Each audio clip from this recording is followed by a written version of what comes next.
Good evening and welcome to our first of two professional development sessions for the latest generation film contest. I'm Angela Starin, Senior Director of Advancement at the Lincoln Presidential Foundation. Our foundation's mission is to share the story of Abraham Lincoln's life, legacy, and leadership with all people. Our latest generation film contest is inspired by President Lincoln's question to an Indianapolis crowd in 1861. Shall the liberties of this country be preserved to the latest generation? The contest invites participants aged 14 through 22 to create short historical documentaries ranging from 5 to 8 minutes. This year's theme, On This Land, encourages filmmakers to produce works rooted in their local geography, fostering a deeper understanding of the events, figures, and movements that have shaped their communities and beyond. In this first year, the contest is open to Midwest participants with plans for future expansion. Participants should submit their films by December 31st, 2024, and cash prizes ranging from $500 to $2,000 will be awarded in 3 different age brackets, with winning films premiering at a red carpet event in Chicago in spring 2025. Our professional development sessions are designed to help you incorporate filmmaking into your classroom connected to our contests. And this contest and these sessions are funded by the Better Angels Society through the Amy Marjoram Berg Education Fund. And tonight we are excited to welcome Laura Rosenberg and Liliane Calfee. Laura Rosenberg is a veteran educator with 12 years of experience teaching English, during which she also served as a curriculum coordinator and a coach. She later became senior editor and contributing writer at 9 to 5 Mac, a technology-focused publication with over 30 million readers a month. She now leads anti-bias education initiatives for schools and law enforcement to help combat implicit biases, bigotry, and extremism. Liliane Calfee is a documentary filmmaker and film instructor at DePaul University. She leads youth programs in collaboration with the Chicago Housing Authority, CHA, focused on increasing film industry access for marginalized youth. Her award-winning programs pair CHA youth with experienced filmmakers and top graduate students from DePaul, resulting in a portfolio of short films recognized at prestigious festivals across the U.S. Before we begin, I encourage you to submit questions using the chat and we'll address as many as possible.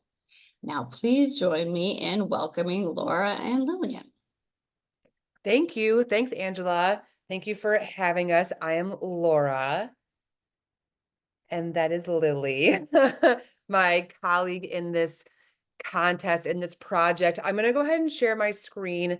We are curious as to your names and your grades and subjects and schools and states. So if you could drop that in the chat, that would be fabulous. And then in the meantime, I'm going to share my screen and get us started and then pass it off to Lily, who will wrap us up. So as Angela said, this is the latest generation film contest, inspiring young filmmakers to interpret history through documentary filmmaking. The agenda today is just going to be the intro we've already done with Angela. Then we're going to talk about storytelling, and then we're going to open it up for questions. Also, just a note about questions: if you do have some as you're listening, of course you can drop it into the chat, and we will be monitoring that and answering them as best as possible if they come up during the presentation. So we've already discussed the organizations, the Lincoln Presidential Foundation and the Better Angels Society. This is myself on the left and Lily on the right. And then we're going to go ahead and get into the contest and curricula. So again, I'm not going to reread this, but this is inspired by Abraham Lincoln's question to a crowd in Indianapolis during his inaugural journey: shall the Union and shall the liberties of this country be preserved to the latest generation? Just a couple of notes about standards and benchmarks. Because this contest is open to states in the Midwest, we don't have individualized, state standards listed here, but just in case you wanted some for potential, SBCEUs or to share with your administration, this project for these kids does cover a lot of ground in terms of various standards and benchmarks. So I'm not going to read over all of them, but we have the National Council for the Social Studies benchmarks and standards here, the National Council for Teachers of English standards and benchmarks here that the project hits on, as well as the National Visual Arts standards, some of them that this contest hits on as well. As a part of this contest, students and teachers are welcome to join us for these filmmaker master classes.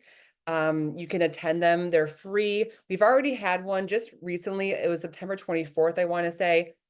And the next two upcoming ones are October 15th and October 26th.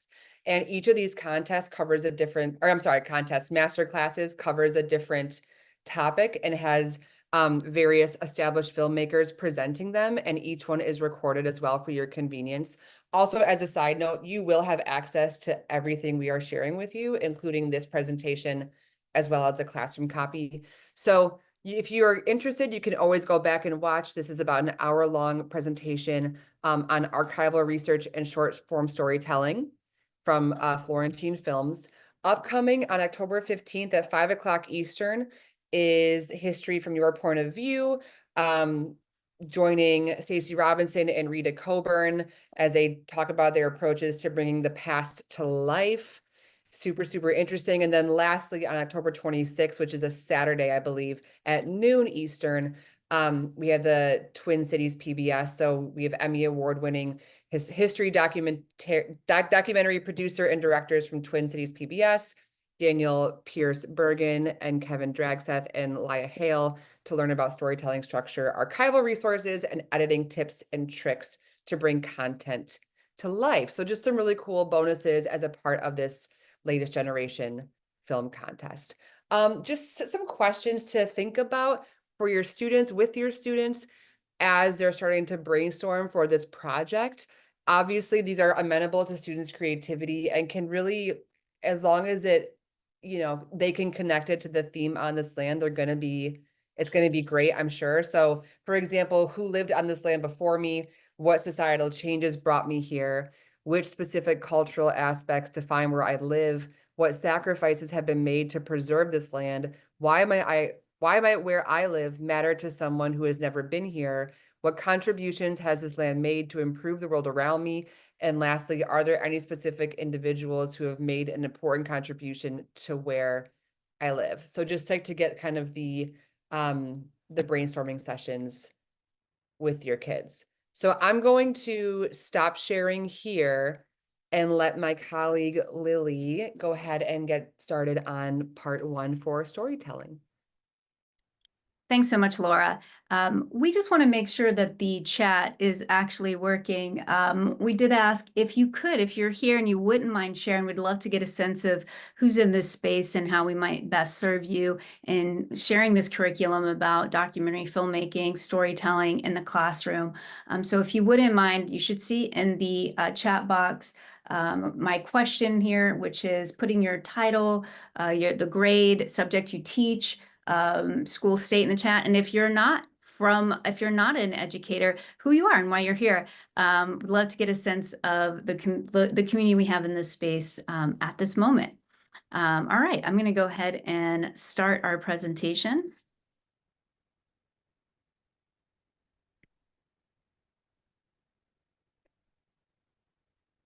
So in this first section, we are starting with the idea, like how do we create a film from an idea, right? From that first moment. So this first part is really focused on developing the story and how you can do that in your classroom and how you can talk about documentary film. And then the second part that we're going to be doing on Thursday is really dedicated to the producing bits, right? Maybe some of you have never taught how to make a film before, and it's going to give you a whole toolkit to be able to do that in your classrooms. So first of all, it's important that your students understand what documentary film is. Some will think that it's anything to do that has to do with real events, but it's actually this definition of a nonfiction motion picture intended to document reality, past or present, that's a little different from what a lot of them won't be familiar with, which is narrative fiction, or historical fiction, I mean, where we are talking about true events, but it is done with actors, right? It's not done more of in a documentary style, which it's all true footage, right? True stories, and documenting the people who were related to that event. Why do we make documentary films? So this question is super important. If you want to get their buy-in, right, on this idea of making a documentary film, which isn't as popular as narrative in general, right? We do have people who love docs, but why do we make documentary films can help prime them to think about why this might matter for them. And a lot of them will have watched maybe what's really popular now, right, are entertaining documentaries, but we'll have some of those documentaries too, and this is where we're trying to get them to. Some of them that have really taught them something or maybe changed their ideas or thoughts. So I like to linger on this. I like to have it on the whiteboard, and like slowly but surely, you'll start to get some answers. One of the important things that kind of leads, this is more further down the line of the whiteboard. It might challenge stereotypes and create more compassion on a topic. It might create a better understanding of history with details and depth. And, they might give you some real simple answers like to educate, right? To inform, to raise awareness, right? These are a little bit more thought out responses, but it will help you. The more you talk about it, will help you get to deeper answers. Look into someone else's lives to better understand them, get a message out, spread awareness on important topics. These are all truth-telling, correcting history. These are all answers that my students have given to me in the past. And what we want them to get to, right? What we want them to get to is this idea that documentaries can literally change mindsets. They can enact all sorts of events that can change the world around us. So one thing that is a great priming question as well is what documentaries have they actually seen? Get them involved in that conversation. And I would say as well, you can answer that question. Share a film to get them going, right? What's the film that you've seen that really impacted you or might have changed the way that you see the world? These are all great examples here of films that not only, might have impacted the individual, but could also impact society or legislation or the way that people vote, right? So all of these have, or behaviors, right, with inconvenient truth, making people feel more passionate about global warming and the way that they are treating the environment. Supersize Me, pressure towards corporations to offer healthier options for individuals. Bowling for Columbine, more awareness on gun laws and, impacting how some might vote. The Thin Blue Line is actually interesting in that it was a documentary on someone who was in prison, and this documentary, his research actually ended up freeing the person who was actually innocent. So lots of examples of films that have had a true and durable impact. And so that's where we're trying to get them at, right? This idea that your voice, your documentary, your thoughts on history matter. And they do have an impact, and they can have an impact, right? So we're going to be covering 4 areas of storytelling, and specifically in the documentary realm here. The first area are the genres of documentary, and we're not going to spend too much time there, but you may want to ask them, well, what do you think the genres of documentaries are? We know that a documentary genre reflects who or what the story is about, but how do we categorize those? So we have several, right? The first ever documentary was actually ethnographic, and that was trying to show the world how Eskimos live. In Nanook, it was the name of the documentary. So our very first documentary ever produced with ethnographic. We have historical as an option, biographical, topical about a specific topic, character-driven, and experimental. So again, for this contest, they'll have to be thinking about which one fits best for this content. Obviously, these are historical documentaries. Part of the criteria is that it has to have happened at least 20 years ago. So this kind of takes out some of these a little bit. Experimental and character-driven might not be the best fit. But these top 4 could potentially be contenders for the genre of documentary they might be thinking about. So this is where you may want to pause with your students and think about, all right, you know some genres. Well, what specific topic or what type of subject might they explore? I would be very clear about what the contest criteria is to make sure that everyone is set up here for a great film that is going to fit right into the criteria, right? So at least 20 years ago, and you're thinking about, right, on this land, short films rooted in the geography around them to foster a deeper understanding of historical events, figures, and movements, right? So giving them a little bit of time to really think about that, simmer on that topic, and potentially write those 3 down. So it's good for them to have options. These are just some examples we threw down just to get maybe their wheels turning of what a topic might feel like if it was historical, a portrait of Midwest farms then and now, topical, growing stronger, the sustainable roots of indigenous agriculture, maybe biographical if there is a person who had a major influence on a space, a land, that relates to where they live.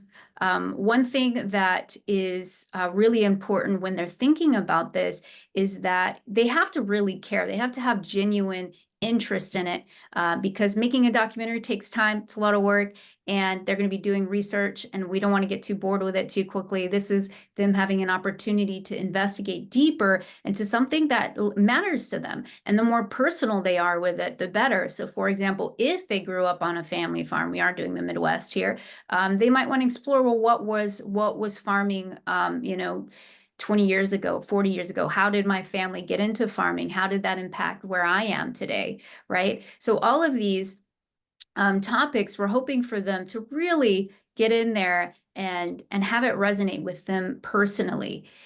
So we've got a few examples here that they could write out. And one of the reasons we want multiple is that they might hit some dead ends. They might pick a topic that really doesn't have enough historical facts and references and archive material on it, and it's harder to find. Or maybe the question that they had about a topic, the answer wasn't as interesting as they wanted it to be, right? So to have a few options is great, a great idea for them moving forward. So you've got your genres, you've got some topics that you're starting to think about. Now you have to think about, well, how am I going to tell this story? There are 4 main narration styles, and these can be seen with the Documentary Film Academy. They talk about these 4 styles, and they're really important in creating some context for how the students might tell their stories. So the main 4 are, and we're going to go through the 4 and kind of like the pros and cons of each. So we have our interview-led. Interview-led is exactly what it sounds like. You're really depending on your subject to tell the story. So you're going to take your time. You're going to, have your questions ready related to your topic, and you're going to try to get the whole story or most of the story from the horse's mouth, right? So you're going to probably have multiple. In documentaries, you'll have specialists, you'll have subjects that are all kind of sharing, and you're building the story around that. So the pros are that it's a very simple and effective way to tell a story, and you're able to communicate the exact thoughts and ideas of your characters through the interview. So in that part of it, it can feel very authentic, right? Like you're getting the story from the horse's mouth. If your characters, if you land, this is the tough part with interview-led documentaries. If you have a character that is emotionally expressive, it's going to be way more engaging, right? You're gonna get the buy-in. You're gonna get, an audience that wants to hear about this story. The challenge with this, especially for a beginner filmmaker, is that it takes longer, and you have to build the story out from what your subject said versus like you might have all these ideas like I'm gonna hit this is gonna be my arc of my story, but this subject just went on and on about these other things and never really got to the heart of what you hoped they would talk about, right? So that can be a lot more challenging, editing it and finding those moments and those beats that come together and string along and have a really cohesive arc. So that can be pretty tough. The other thing is talking heads is what you call it in the industry. If someone's just talking to you, just listening to them, it's a lot less, it can be a lot less engaging, where especially young people are so used to being visually stimulated. There are ways to add, B-roll on top, which means video footage that are visuals that are that show you what they're talking about, right? To help, but it has to be that balance. It is so your speaker needs to be, again, very engaging. So for each of these 4 narration styles, curated some short documentaries through teaching documentary film now for 10 years. And I'm trying to give you a variety of shorts that you could show your students as examples. As We Are Planted is actually first place award winner for the last contest hosted by the Abraham Lincoln Library Foundation on racial healing. Birthday is one. These 2 bottom are shorts that the program that I run in the summer between Chicago Housing Authority and DePaul, they were produced and they were both award winners at the Cine Youth Film Festival, which is Chicago International's youth film festival. And then these are more professional interview-led films, both fantastic as well. So I wanted you to see both like what you can encourage your students, like these were made by your peers. This is a kind of quality that you might be able to create versus being inspired by really polished professional films. To get us into actual storytelling and style, I am going to show the first few minutes of this film, Birthday, which was it was pitched by one of the youth in our program, again, a public housing resident who wanted to talk about those experiencing homelessness and what that experience was, and to bring more empathy and compassion around it. Really very touching reasons and the approach. It was a very hard documentary to make, I'll say, and this is another thing, you're always going to run into some challenges. But for this documentary, they were trying to find people experience homeless to talk to. No one wanted to talk to them, right? And that makes sense. If you're experiencing homelessness, you can feel shame around that. You don't want to be broadcasting it, right? So anyway, the point is that filmmaking is a journey. We ended up being able to go to an organization that helped people who had experienced homelessness and were now out of it. So much more, right? A much different place. And an easier place to share from, right, when you're on the other side of that challenge. But I'm just going to show you that we don't have too much time. I'm just going to show you the first 3 minutes of it, just to give you a sense of this approach where you have your subject telling the story.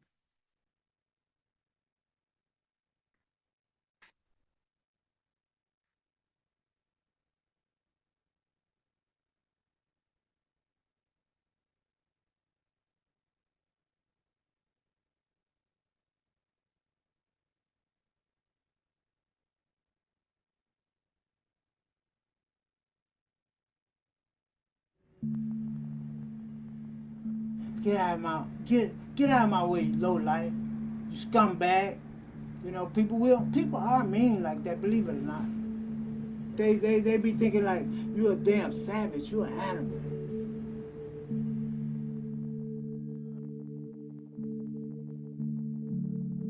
On my 50th birthday, I was sitting and I was by the tracks and I had a whole bottle of wine. And I said to myself, and I meant it, after I finish this bottle of wine, I'm gonna get up from here and walk in front of the fastest train moving. I was down to about that much. That's all I had left. I said, a couple more swallows, you up to bat.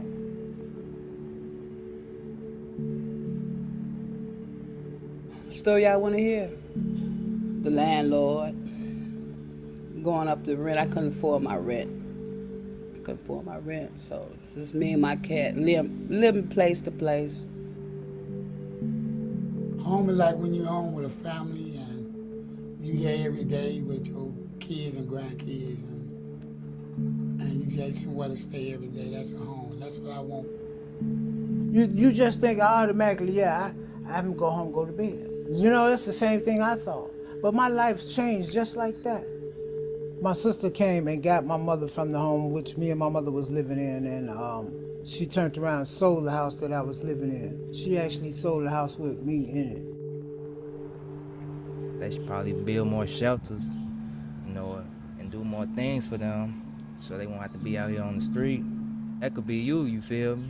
You won't want nobody, you know, overlook you like, he ain't nothing, you feel me?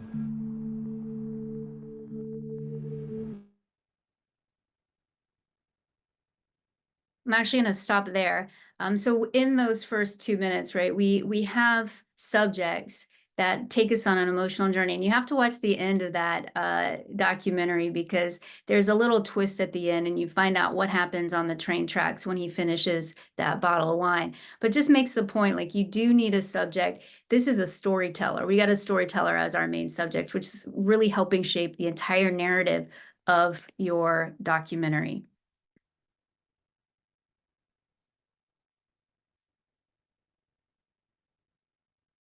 And again, you have your subject speaking, and then you've got that B-roll, right? Those visuals to help support it, which in the case of Birthday is very metaphoric, right? That's all like just shots that they filmed on the streets and layered it in. So narrator-led is one that I really love and recommend highly when you are on a very short, like if you don't have that many hours to give your students to work on this project, narrator-led is one of the most efficient ways to create a very polished short. That way, in the beginning, they've done all their research on this historical documentary, and they are able to write a script. They can write a script where you're hearing their voice narrating, and all we're seeing are the visuals that are accompanied to it.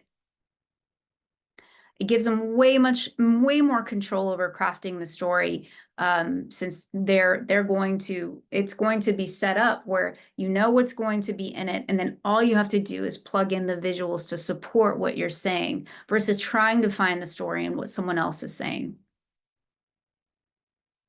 It's also much easier from a technical standpoint. Getting clean, one of the hardest things that's oftentimes overlooked, one of the hardest things to do well in film is get good sound quality. It automatically separates a really amateur project to a well done, even on the student level, a well done, polished student film. So if you have a narration, all you need to do is have your iPhone. You can use an app for, you know, recording your voice, and you're going to have crystal clear audio for the entire film, right? And then you can add and layer in some really nice music, and already audio, boom, taken care of. You don't have to worry about going from subject to subject, miking them correctly, being in a quiet area for that interview.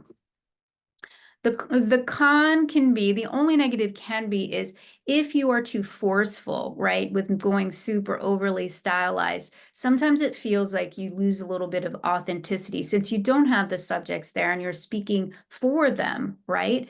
You have to be careful with creating a nice balance in both in what you're saying and also the visuals that you're choosing. You're going to need a lot more visuals, and you're going to have to make sure all those visuals feel cohesive, that they feel that they are you know, paced well with what you're saying and supporting it, and not like kind of jarring and taking you out of the scene. So for our narrator-led, I'm actually going to show you guys, we have here on this page, we have 2 short films.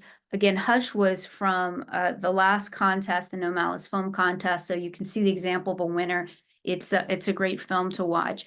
For this example, though, I want to show you a commercial because it makes the point that even in a 2 to 3 minutes. You can bring people on an emotional journey, and that's what's important. We need to make them care, right? We need to make sure that it resonates with them on a human level. And how can you do that in just 2 to 3 minutes, or 5 minutes or 8 minutes? But the shorter it is, the harder of a task it is to get someone to care and get the whole story in. So let's go ahead and watch this Every Runner Has a Reason here, as an example of narrator-led, again, where we don't see the person talking at all.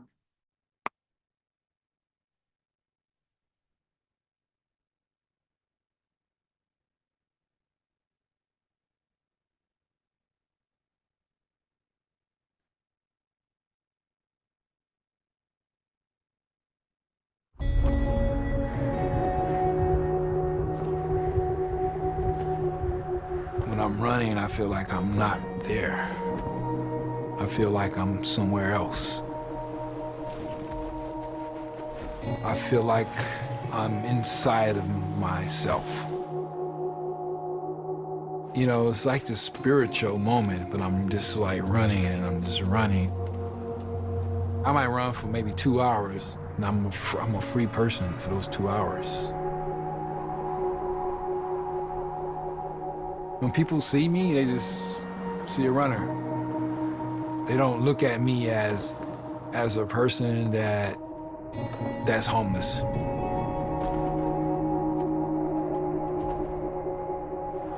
Nothing could be worse than what I've been through.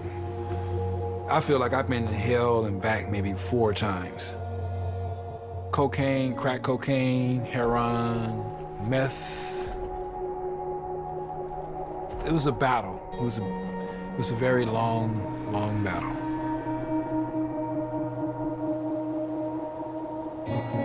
When I was in prison, I used to always dream about feeling the wind and looking at the stars, just feeling the beauty of life.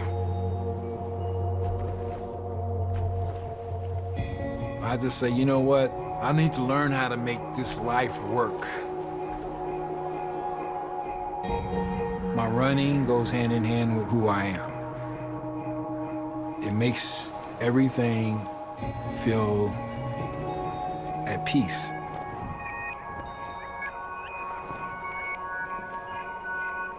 I really don't want too much. I just want to just get up and stay healthy. Just enjoy this moment right here.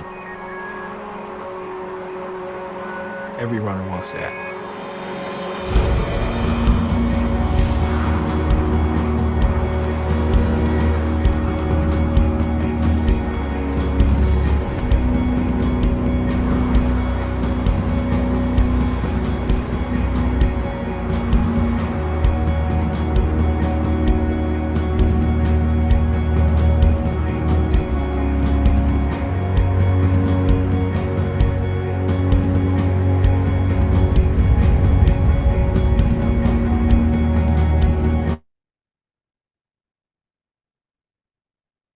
Both themes on homelessness, right? Which is actually an interesting thought, right? When you think about on this land and where you live. So we see with that an opportunity here to really shape the narrative and the mood by the use of B-roll. And you can see the difference, right? We had students creating the B-roll for the first documentary that was interview led, and then this is much more professional. But both of them are powerful, right? You don't have to have a huge film crew. You don't have to have the drone shots, right, to create that emotion.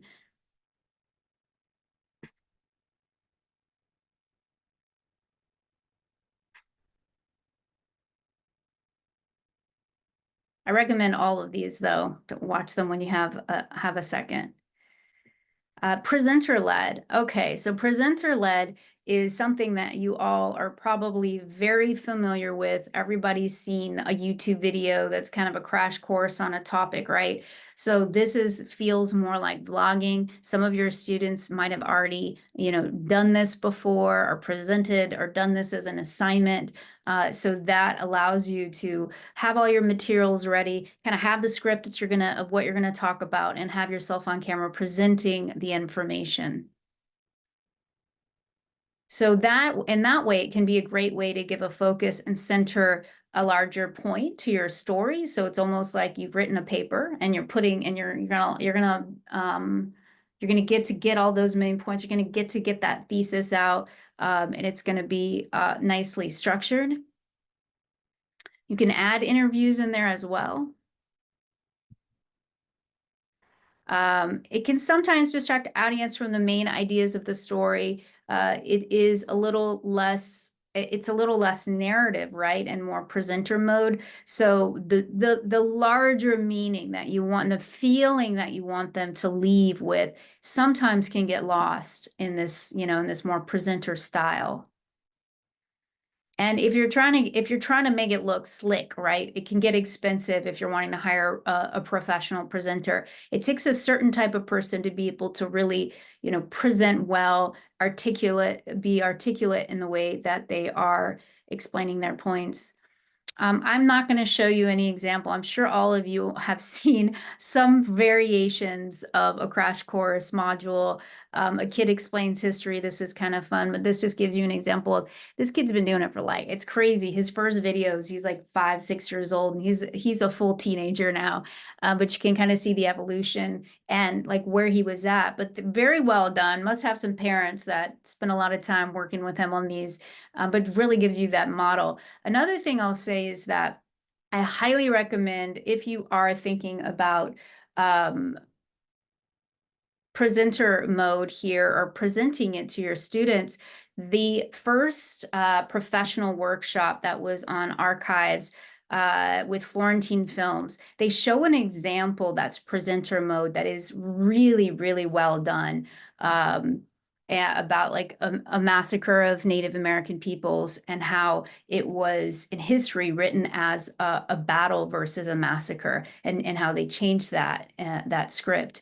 And so that is presenter mode done super well, and they explain it, they break it down, the story arc of how they created that, how they wanted to create a conflict and a climax, again, in a very short period of time.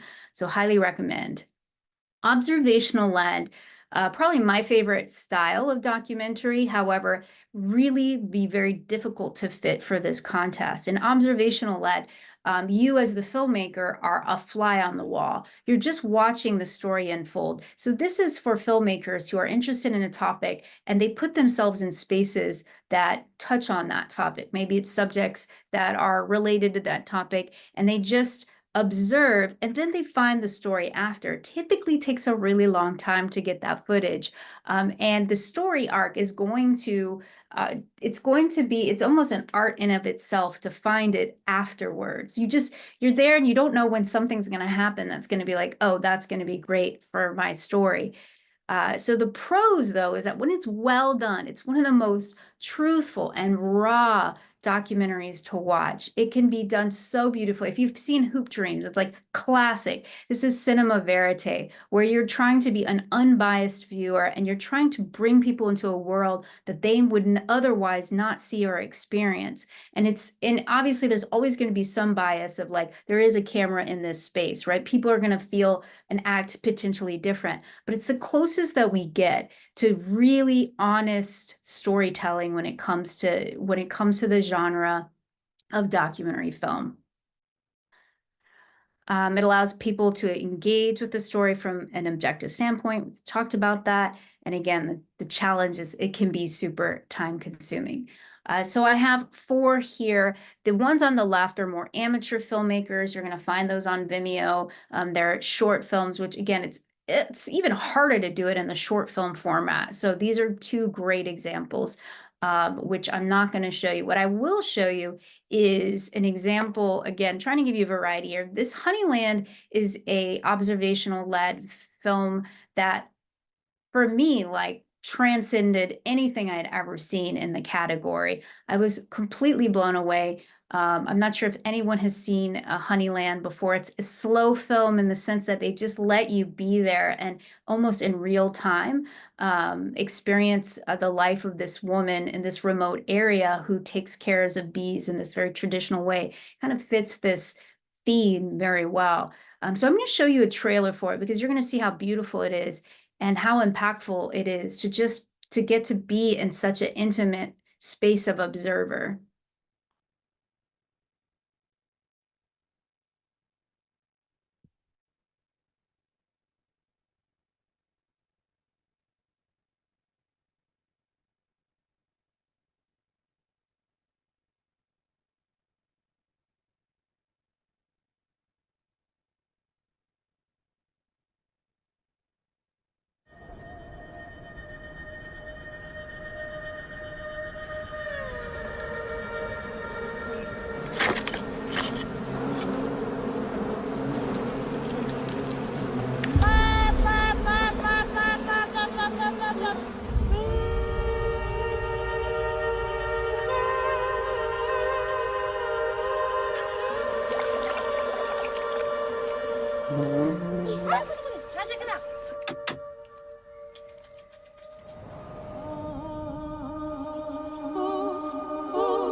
신자는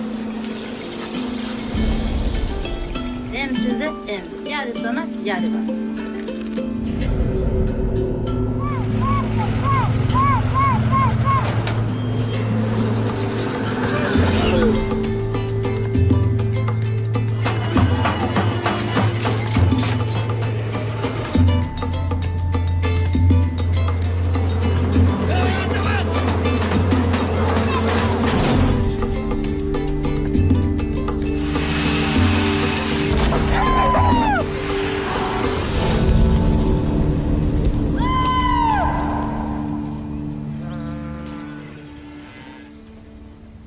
Yapmadan gitme.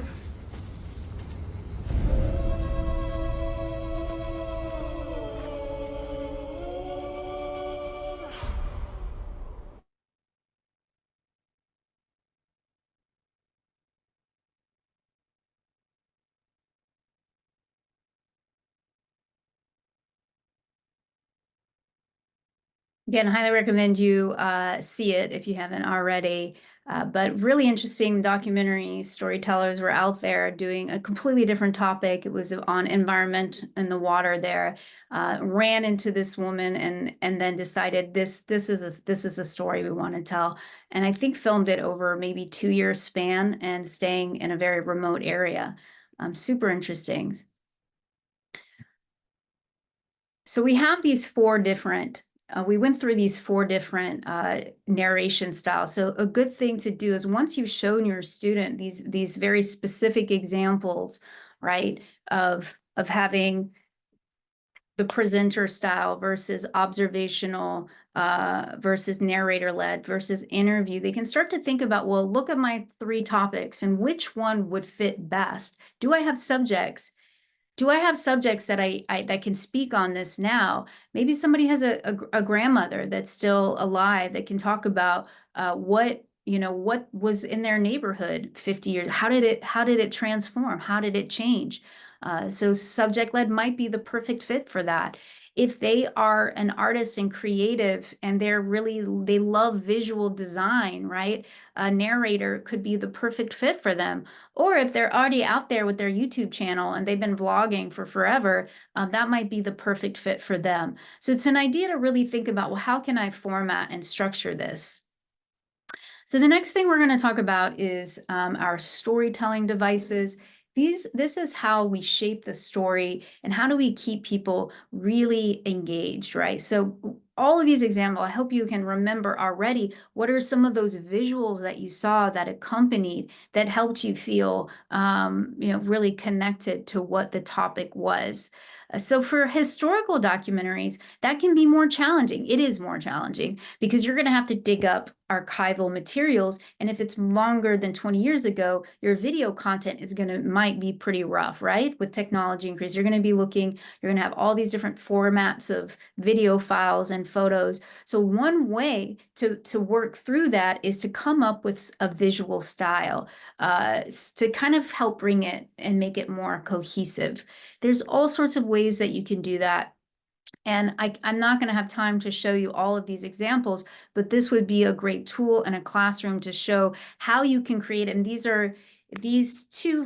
actually all three of these are student examples, right? These are young people from different youth film festivals that I've attended or that I've been a jury on, and wanted to pick a variety of historically based films that give you a creative way that a student could incorporate videos and photos. In this first one, my favorite pictures of you, it's talking about creative ways to use archival footage or videos in the way that you're editing and the way you're using the photos that you find, and bringing some life to it, bringing some energy to it.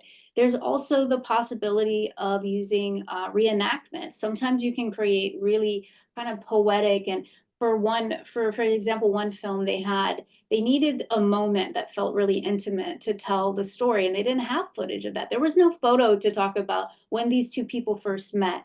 So they just did shadows behind a sheet and showed like two people meeting each other. So it was all silhouettes. So you could just in your mind's eye envision that is what was happening with these two historical characters, right? So that can be done as well. One person used clay figures because there was an event in history that was never documented, and they wanted to tell that story. And so they created it with clay figures. So again, all excellent examples to give your students a bunch of creative juices, how to take what they find at the library or what they find in Wikimedia and really create interesting visual effects. So another exercise you could do with them, once they've seen these visual storytelling devices, they can start to think about how they would build their story out.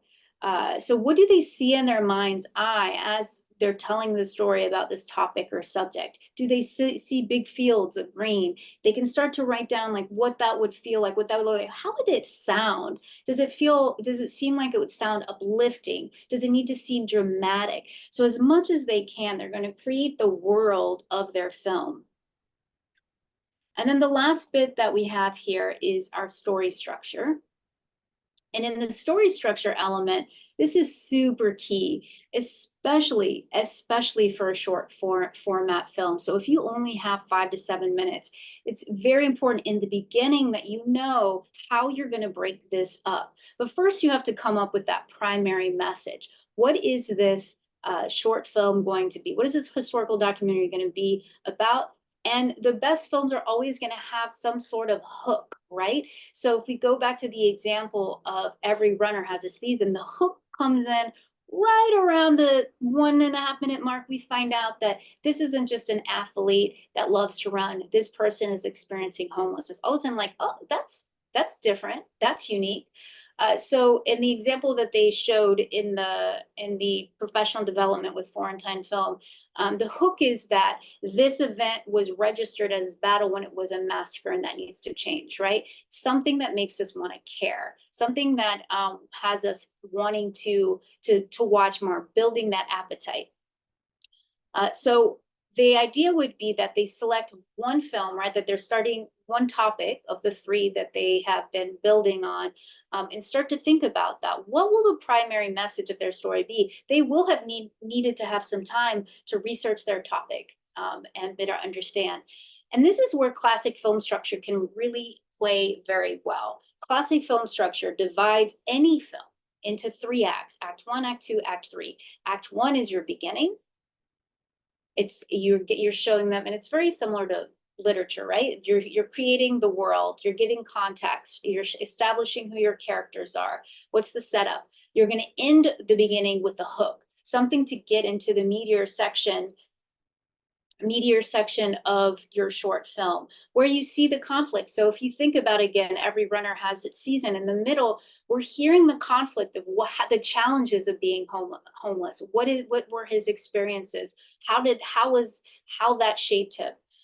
And where's that universal theme is we're feeling compassion for his situation. Everyone knows how grateful they are to have a home, right? To experience and not having it and those challenges.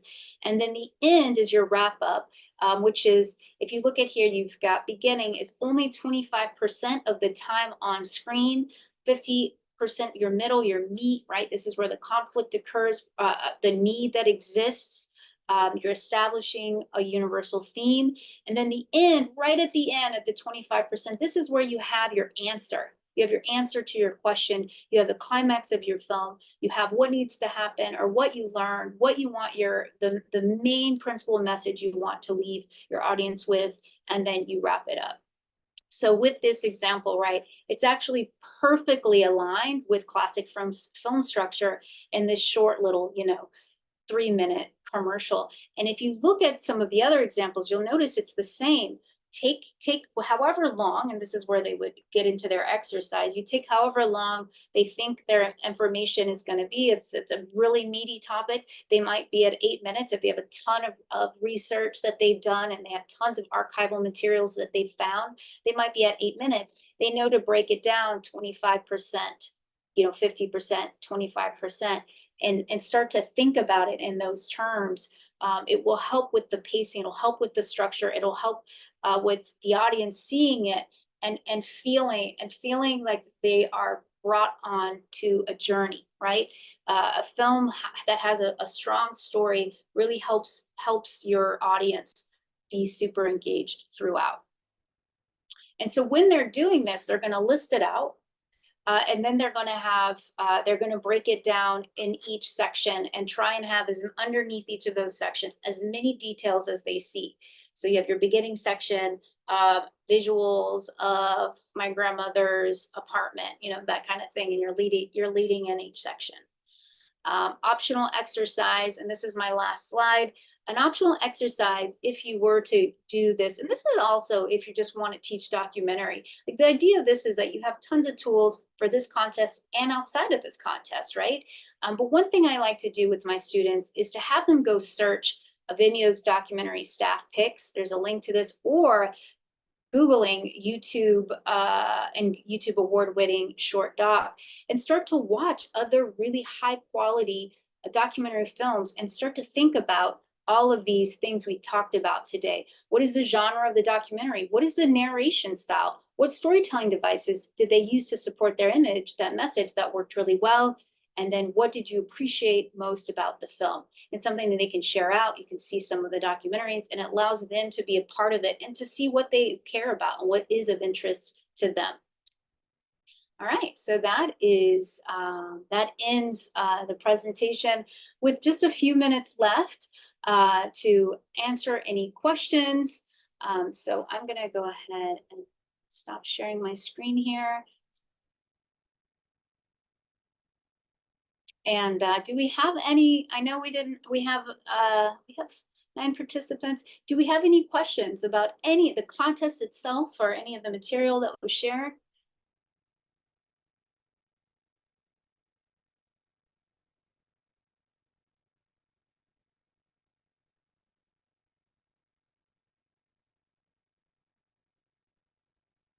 Joe said great examples in the chat. Thanks, Joe. Yeah, Joe, and I want to make sure you have access, and all of you have access. These examples, they take a long time to find and curate, and to inspire other students on what can be done on a low budget as a student. So I want everyone to take advantage of them. I don't know if you saw in the Q&A, Lily, Dale asked what age groups do these address? I was about to say the contest is for 14 to 22-year-olds, so it can be modified for anywhere in that age range, if that's helpful. That's right. Yeah, and the basics of documentary storytelling can be taught to any age. And those examples were meant to show, again, a more student level versus amateur level to all the way up to professional. So that way you have examples for high schoolers, for college students, and then obviously they can also be inspired by what the professionals are doing.